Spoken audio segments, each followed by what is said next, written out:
Kavita. I'm doing good. How are you? Good, good. Thanks for taking out time for this interview. I'm just trying to, get voices from across industries to talk about, the coronavirus situation. And I Right. wanted a point of view from someone like you who is heading wet waste management in apartments, and it is an industry we take for granted, all of us as residents. So, how has it been for you? I mean, handling the lockdown as the owner of, balancing bits. Right. So things were a little jittery when the lockdown was announced because for us the biggest question was that whether you want to continue our services or not because there were no clear guidelines from the administration as well. So yeah, at the start things were a little bit jittery, but over the time everything was ironed out, and we are now running all our decentralized composting units as usual.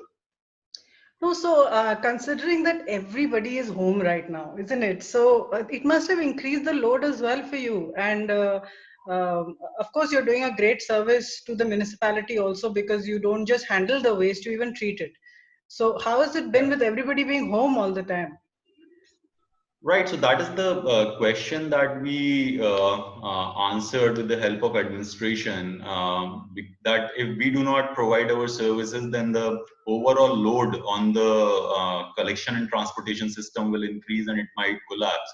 So we played our bit, and in spite of receiving more waste at our compost plant, we are able to carry out our operations smoothly. Everyone's working from home, everyone is cooking nice food at home, so they're generating more kitchen waste.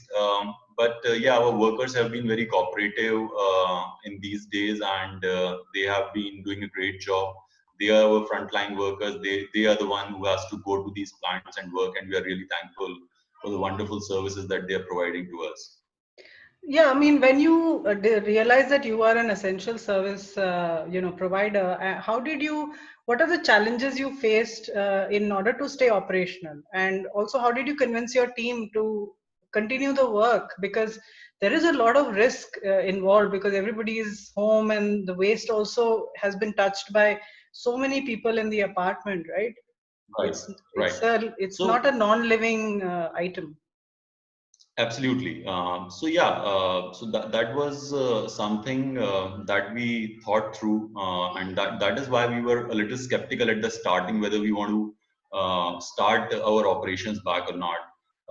But then when we decided that we want to go ahead, and when we also got the support from the administration to go ahead, then the first thing that we did was we talked to our employees. I made a WhatsApp video and sent it across to everyone, explaining them what the situation is and why our services are needed. And once everyone understood that what is going on, there were a lot of questions unanswered. There were a lot of fears that my staff had.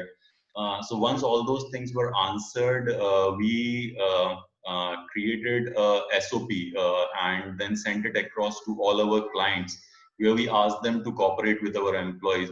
So we told them that if there are any positive cases in their society, they need to come and tell us upfront so that we can improvise our SOPs accordingly, and our workers' interaction with the waste can be reduced. We are providing them with sufficient safety equipments, whatever is required for them to function properly and increase their working conditions, quality there. So, I mean, that's really interesting because unless the apartment complexes cooperate, and disclose the real numbers, like you said, of cases, Right. it's a direct risk to your team as well. So that transparency, I think, is extremely important when for any essential service that is catering to society, right? Right.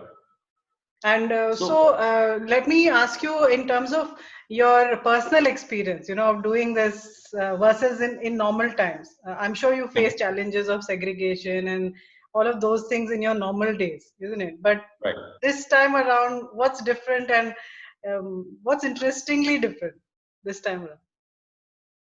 See, yeah, the things which are interestingly different, that yeah, we are facing a little bit of problem in our day-to-day supplies. So getting even a pair of glove is a big challenge. The things which have changed a little bit is that, of course, the quantity of the waste and the quality of segregation has reduced. Because another thing that happened is that all these societies where we were working, primarily the people who used to segregate the waste were the house helps.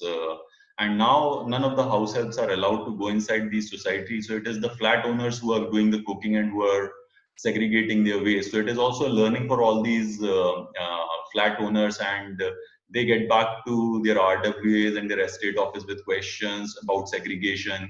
So they are also learning through this difficult time that what exactly is source segregation and how they want to carry it out.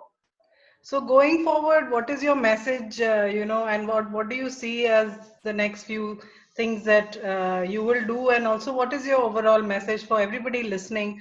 And of course, thank you so much for the service that you guys are doing, because one day if the garbage accumulates, we won't be able to stay at home also. So, you Right. are somebody who just can't stop the work. So Definitely. Right. That is what we believe in. Because as a social enterprise, when we step up and take up our work, then it's not just good for us and our business, it is also good for the society and the environment. That is the essence of a social enterprise, that when we work with all our heart, it is going to benefit others as well. And in terms of the message for others, or the things that we have learned from this lockdown, is that we all should understand that we are very insignificant in front of nature and should change the way of our working. The growth and the development should not only be now measured with GDP and the share market. There should be new indexes, sustainability indexes, happiness indexes, which should be brought in. And we have to understand that just to make up for the financial losses that we have done. It's a very difficult choice with the government, that either we exploit the environment and the sustainability front more and quickly try to recover on the economical front, or we take it slow, we think what is the right thing to do, and do a more sustainable development. And at the end, I think the message for everyone, it's a personal message. It also helps us on our business side, that although stepping out is prohibited, that this is the time when everyone needs to step up. This is the time when everyone needs to do a little more. By being at your home, you can do a lot more. So don't step out, but step up. wow, that's a good way of putting it. I think that summarizes this discussion for us. And of course, you are stepping up, and so many others who I've also spoken to, who are in the essential services bracket. They're really putting their lives out there every day. So thank you very much, Thank you, Arpita. Thanks for having me here. and please stay safe. You too. Take care. Thank you. Bye. Bye.